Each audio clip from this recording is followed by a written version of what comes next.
I spent every summer at my grandparents' estate in Massachusetts, from age 6 until I graduated high school. They were my rock when my parents were too busy chasing their next business venture to attend my school events. When they died suddenly in a car crash last month, I was devastated. Nothing prepared me for what happened at the reading of their will. I inherited their entire $26 million estate. My family congratulated me that day, but their smiles never reached their eyes. Before I tell you how my own family tried to steal my inheritance, and what happened when they saw who was standing beside me at the doorway, let me know where you are watching from and hit that subscribe button if family drama speaks to your soul.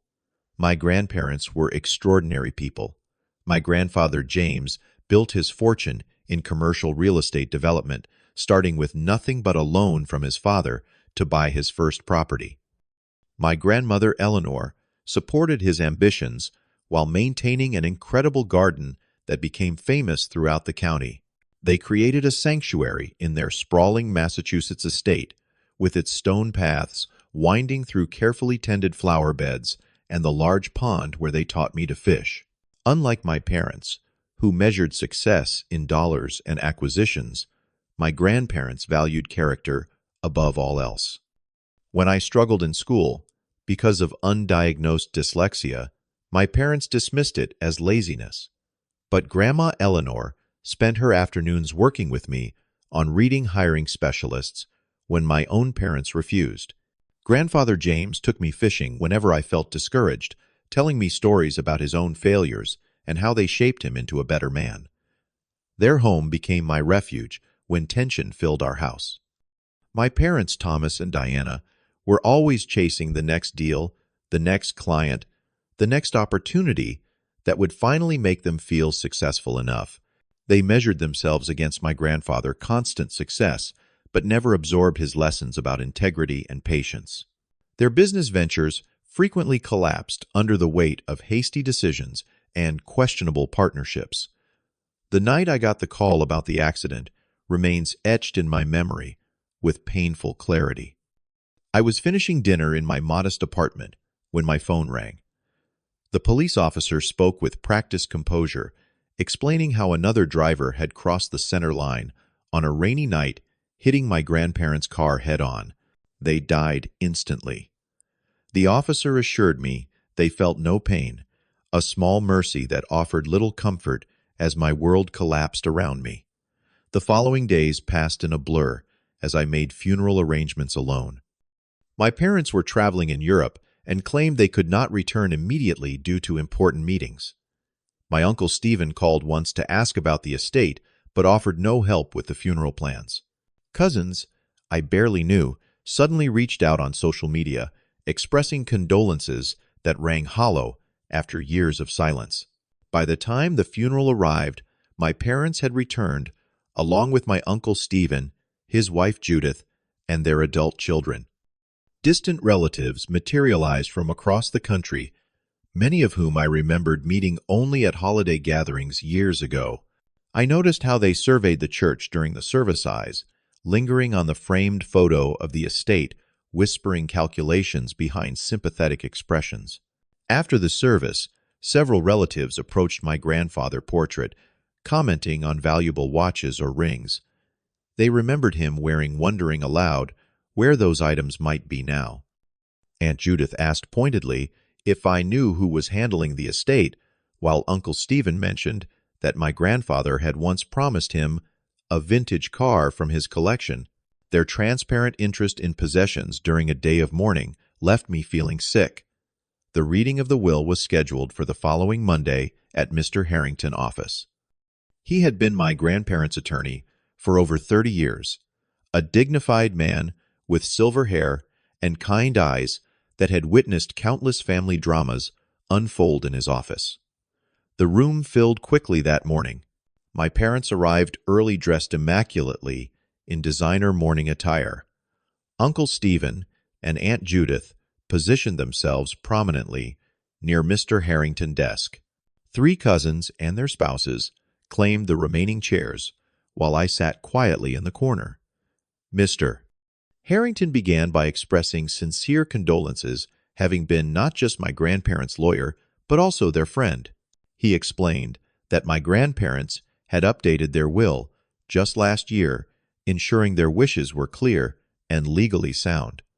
The room grew silent as he adjusted his glasses and began to read. The stillness shattered when he announced that I, Angelo Roberts, was the sole heir to the entire estate, valued at approximately $26 million, including the main residence, investment properties, stock portfolio, and all personal possessions. My grandfather had left a brief explanation, stating that I had demonstrated the values and character they wished to see their legacy carried forward with. Uncle Stephen bolted upright, his face flushing crimson. My mother gasped audibly, her manicured nails digging into the arm of her chair. Mr. Harrington continued reading specifics about tax implications and trustee arrangements, but few were listening. The temperature in the room seemed to drop 10 degrees as everyone processed this unexpected outcome. As the meeting concluded, family members approached me with rigid smiles and stiff congratulations. My father clapped my shoulder too hard, saying this was a surprising development, but he was sure we would figure everything out as a family. My mother embraced me, mechanically whispering that we needed to talk privately very soon. Uncle Stephen merely nodded in my direction before storming out, Aunt Judith trailing behind him with a poisonous glare aimed in my direction. That afternoon, my parents hosted a small gathering at my grandparents' home. As plates of barely touched food sat abandoned on side tables, I found myself surrounded by family members in the library. My mother cornered me first, her voice soft but insistent. "You know your grandparents would want everyone taken care of," she said, smoothing her dress. "Your father and I struggled to give you a good life while helping care for them.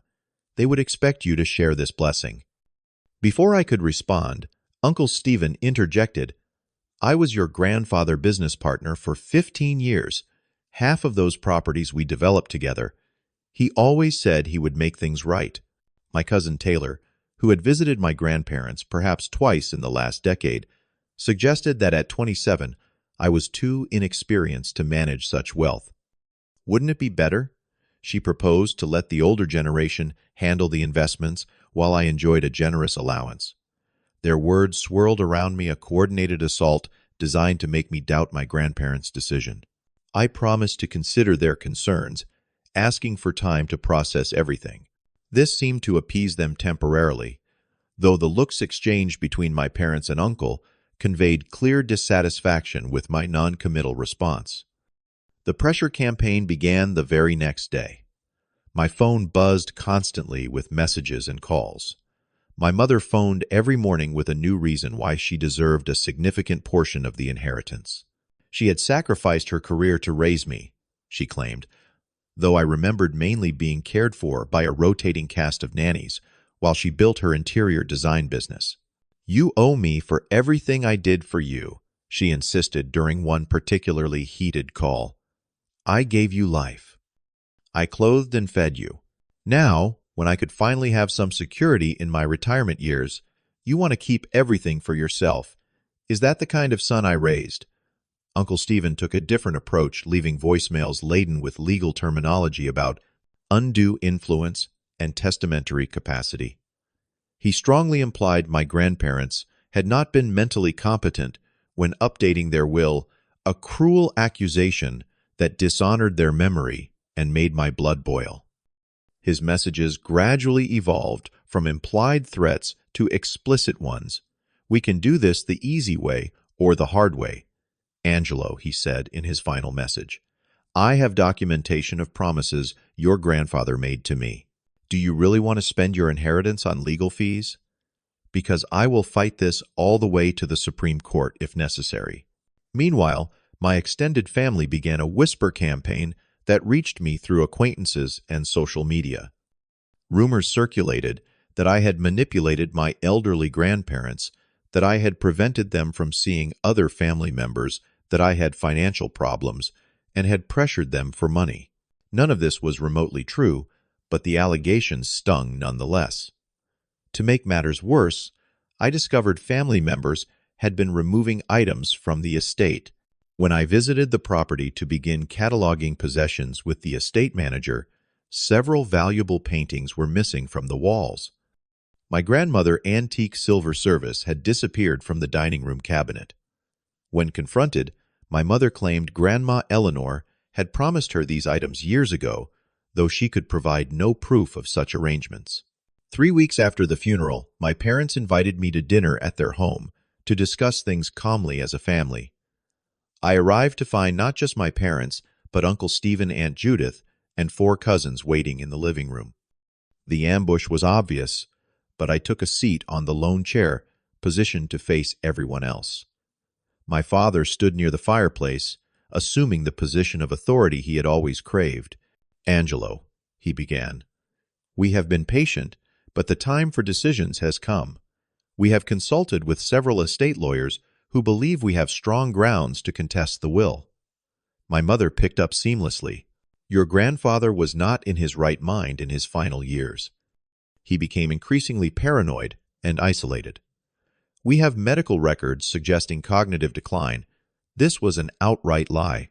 My grandfather had been sharp until the end, discussing current events and managing his investments with his trademark acumen. I had spoken with him just days before the accident about a new property development he was considering." Uncle Stephen slid a document across the coffee table. "We have drafted a fair redistribution of assets that honors what James would have wanted. 40% to your parents, 30% to my family, 20% to be divided among the cousins, and 10% for you." I stared at the document, anger building in my chest. "You expect me to sign over 90% of what my grandparents explicitly left to me?" My cousin Jackson leaned forward. "Be reasonable, Angelo. 10% is still over $2 million. More money than you would ever earn on your own." The condescension in his tone reflected how they all viewed me, a child who had lucked into a fortune he did not deserve and could not possibly manage. "I want to honor my grandparents' wishes," I said firmly. "They made their decision consciously and with purpose. I plan to respect that." The temperature in the room seemed to drop as my stance registered. My father paced in front of the fireplace, his controlled facade cracking. "This is about family, Angelo," he said, voice rising. "Your mother and I gave you everything. We raised you, educated you, supported your frivolous art degree that will never pay your bills. Now, when we ask for what is rightfully ours, you turn your back on us." Each word revealed the transactional nature of what I had always sensed, but never confirmed. My father saw parenting as an investment that should yield returns. Love, with conditions attached. Aunt Judith, who had remained silent until now, spoke up. "We have expenses commitments we made, assuming the inheritance would be distributed fairly. Stephen and I already put a deposit on a vacation home in Florida. Your uncle deserves to retire comfortably after working alongside your grandfather for years." I was stunned by the entitlement, the presumption that they could spend money that was not theirs and was not promised to them. My mother delivered the ultimatum, her voice ice cold. "You have 2 choices, Angelo. Sign these papers tomorrow or consider yourself no longer part of this family." For a moment, the room blurred as the weight of this threat pressed against my chest. These people shared my blood, but had never truly shared my life. My grandparents had been more parents to me than my actual parents ever were. "I will not sign," I said, standing up. "My grandparents trusted me with their legacy for a reason, and I intend to honor that trust." My father exploded, knocking a vase from the mantel. His face contorted with rage as he advanced toward me. "Get out of my house. If you want to betray your family, you are no longer welcome here. Pack your things and leave tonight." My mother made no move to intervene, her silence confirming her agreement. Uncle Stephen smiled thinly, clearly believing that homelessness would force my compliance. In that moment, the last illusion of family love shattered completely. I returned to my childhood bedroom and filled a backpack with essential clothes and personal items. Family photos I had cherished suddenly seemed like artifacts from a fictional life. I left most belongings behind, no longer attached to these symbols of a family that had just revealed its true nature. As I headed for the door, my mother stood, in the foyer, arms crossed. She did not try to stop me, offered no words of reconciliation. Instead, she simply said, "When you come to your senses, the papers will be waiting." I walked out into the cool evening air, my future suddenly uncertain, but my resolve strangely strengthened. I spent that night in my car, parked at a rest stop, unable to sleep as the day events replayed in my mind. By morning, as sunlight filtered through my windshield, clarity arrived with a realization so obvious I almost laughed aloud. I had inherited my grandparents' estate. I was homeless by choice, not necessity. I had a home, a beautiful, spacious home that was now legally mine. The drive to my grandparents' estate took 30 minutes each mile, putting distance between me and the toxic confrontation of the previous night. As I turned onto the long driveway lined with maple trees my grandfather had planted decades ago, a sense of homecoming washed over me. This had always been more home to me than my parents' house ever was. I used the key Mr. Harrington had given me and stepped into the grand entryway. The house felt different, empty of my grandparents' vibrant presence, yet somehow still filled with their essence. Their scents lingered faintly in the furniture. Family photographs chronicled decades of celebrations and quiet moments. I moved through the rooms, slowly reacquainting myself with the space now as its owner rather than a visitor. In my grandfather's study, everything remained exactly as he had left it. His reading glasses perched on a stack of real estate journals. A half-completed crossword puzzle waited in vain for his return. I sat in his leather chair, running my fingers over the worn armrests where his hands had rested for countless hours. Tucked in the top drawer of his desk, I found an envelope with my name written in his distinctive handwriting. With trembling fingers, I opened it to find a letter dated just 3 months before the accident. "My dear Angelo," it began. "If you are reading this, then Mr. Harrington has informed you of our decision to name you our sole heir. This will likely cause discord among the family, for which I am sorry. You should know that this choice was made with clear minds and full hearts. Your grandmother and I have watched you grow into a man of integrity and compassion, qualities that have become increasingly rare in our family. We have observed how your parents and others have prioritized wealth over character, status over substance. They measure success by possessions, while you measure it by personal growth and how you treat others. We have provided generously for your parents and Stephen throughout our lives.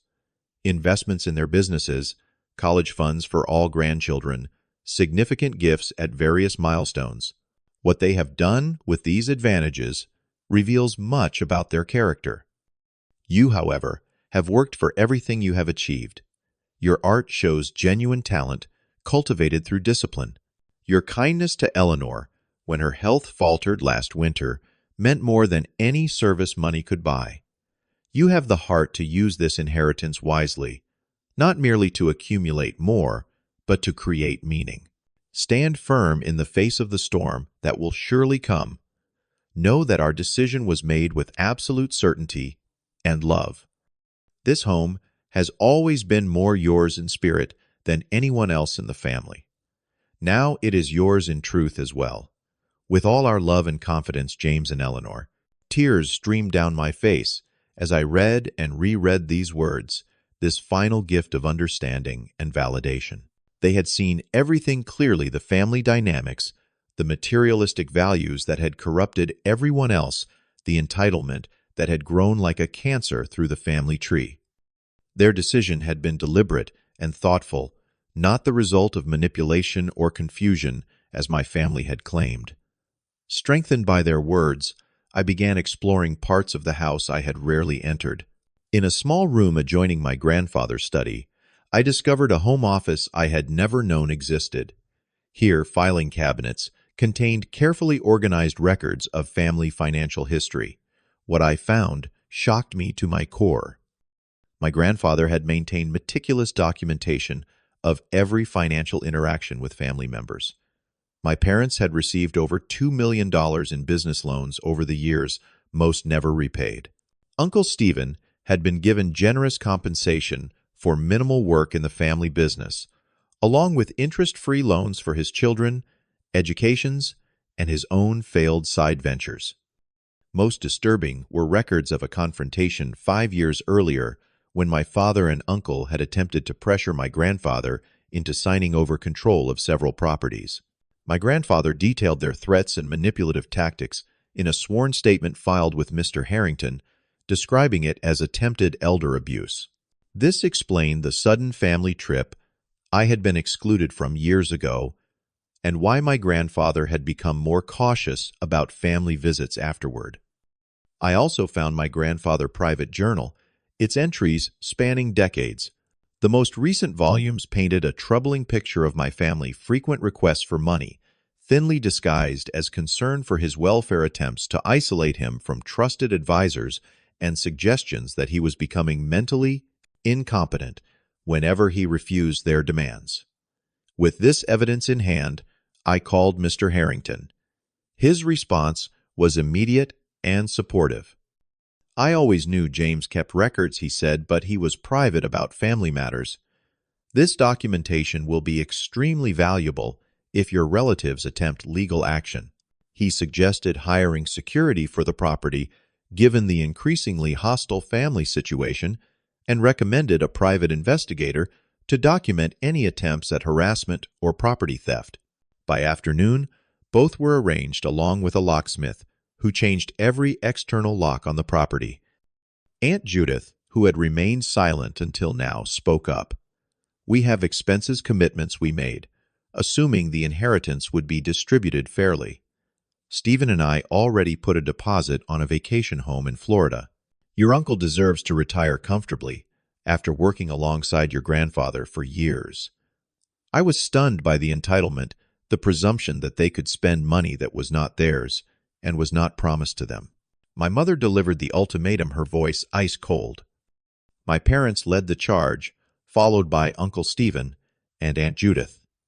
My cousin Jackson, who fancied himself intimidating due to his gym-built physique, took up the rear, clearly brought along for physical persuasion if necessary. They pounded on the front door, my father shouting demands to be let in to collect items that supposedly belonged to him. When I finally opened the door, their expressions registered momentary surprise at finding me there, followed quickly by renewed anger. "You have no right to change the locks," my father sputtered. "There are family heirlooms in this house that belong to all of us." My mother attempted to push past me into the foyer. "We are here to collect what should have been distributed fairly," she declared. "If you insist on this selfish path, we will at least take what was promised to us over the years." Uncle Stephen stepped forward, his face contorted with rage. "Your grandfather would be ashamed of your behavior. This is not what he wanted, regardless of what that paper says." As they continued their barrage, I remained silent, allowing their true colors to display themselves fully. Finally, when they paused for breath, I spoke calmly. "I believe you should meet someone," I said, stepping aside to reveal Mr. Harrington standing in the hallway behind me, along with David Mercer, a former FBI agent turned private investigator. Their faces froze in shock, the confident aggression instantly replaced by uncertainty. Mr. Harrington stepped forward, introducing himself formally, though they all knew exactly who he was. "I represent the estate of James and Eleanor Roberts, and by extension their heir Angelo Roberts," he stated firmly. "I must inform you that you are trespassing on private property. Furthermore, I have documented evidence of your previous attempts to manipulate the deceased, including sworn statements regarding attempted elder financial abuse." My family stood paralyzed, eyes darting between the attorney, the investigator, and me. David Mercer stepped forward next, his professional demeanor somehow more intimidating than any threat. "I have been retained to document any harassment or attempts to remove property from this estate," he explained. "Everything from this moment forward is being recorded and may be used in legal proceedings if necessary." Uncle Stephen found his voice first, though it had lost its commanding tone. "This is a family matter. You have no right to bring outsiders into it." I finally spoke, my voice steadier than I had expected. "I found grandfather records. I know about the loans none of you repaid. I know about your attempt to force him to sign over properties 5 years ago. I know you have already taken items from this house without permission. One more attempt, one more threat, and we will pursue criminal charges." The color drained from my father's face as the full impact of my words registered. My mother stepped back, clutching her purse defensively. Aunt Judith tugged at Uncle Stephen's sleeve, suddenly eager to retreat. Mr. Harrington handed each of them an envelope. "These are formal cease and desist orders. Any further attempts to harass Angelo or contest the legally binding will shall result in immediate legal action. I suggest you direct any future communication through my office exclusively." Without another word, they retreated to their vehicles. As engines started and cars backed down the driveway, I felt a weight lift from my shoulders. The confrontation I had dreaded had come and gone, and I remained standing, my grandparents' legacy intact. The following weeks brought significant changes. With Mr. Harrington's guidance, I established the Roberts Family Foundation, dedicated to supporting arts education for underprivileged youth. My grandmother's passion for gardening inspired a community garden initiative that transformed vacant lots in underprivileged neighborhoods. I learned to navigate the complex responsibilities of wealth, surrounding myself with ethical advisors who shared my vision of using these resources for positive impact. The estate became not just a home, but a purpose, a way to extend my grandparents' values into the future. My family made one half-hearted attempt to contest the will, but withdrew their case when faced with the overwhelming evidence of their prior financial misconduct. They retreated to nurse their resentment, occasionally surfacing to spread rumors that reached me through distant acquaintances. Surprisingly, my cousin Emma, Uncle Stephen, youngest daughter, contacted me 6 months later. Unlike the others, she expressed no interest in the inheritance, but simply wanted to reconnect, admitting she missed the family we once were. Her genuine remorse for not defending me created a small bridge across the family, divide one careful conversation at a time. The mansion that had initially felt too large for one person gradually filled with new connections. Fellow artists used the spacious sunroom as a weekly gathering place. Local students received mentoring in the very study where my grandmother had patiently helped me with reading. The gardens flourished under the care of a community program employing at-risk youth. With time, the pain of family betrayal dulled from sharp agony to occasional ache. I came to understand that the inheritance had not created their true characters, but merely revealed what had always existed beneath polite facades. Money was the catalyst, not the cause. 1 year after that fateful will reading, I stood in the garden my grandmother had loved, watching a group of children plant sunflowers along the southern wall. The estate that had once been a private sanctuary now served as a living monument to my grandparents' belief that privilege brings responsibility. The journey from that first shock of inheritance to where I stand today has taught me lessons no money could buy. I learned that family is defined by love and loyalty, not by blood or legal documents.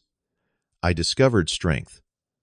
I never knew I possessed the courage to stand alone rather than compromise my integrity or my grandparents' wishes. Most importantly, I came to understand that true wealth lies not in bank accounts or property deeds, but in living authentically, according to your deepest values. My grandparents knew this, and their final gift was not the money or the estate, but the opportunity to discover this truth for myself. The mansion no longer feels empty or overwhelming, but alive with purpose and new connections. What began as a painful inheritance has transformed into a meaningful legacy.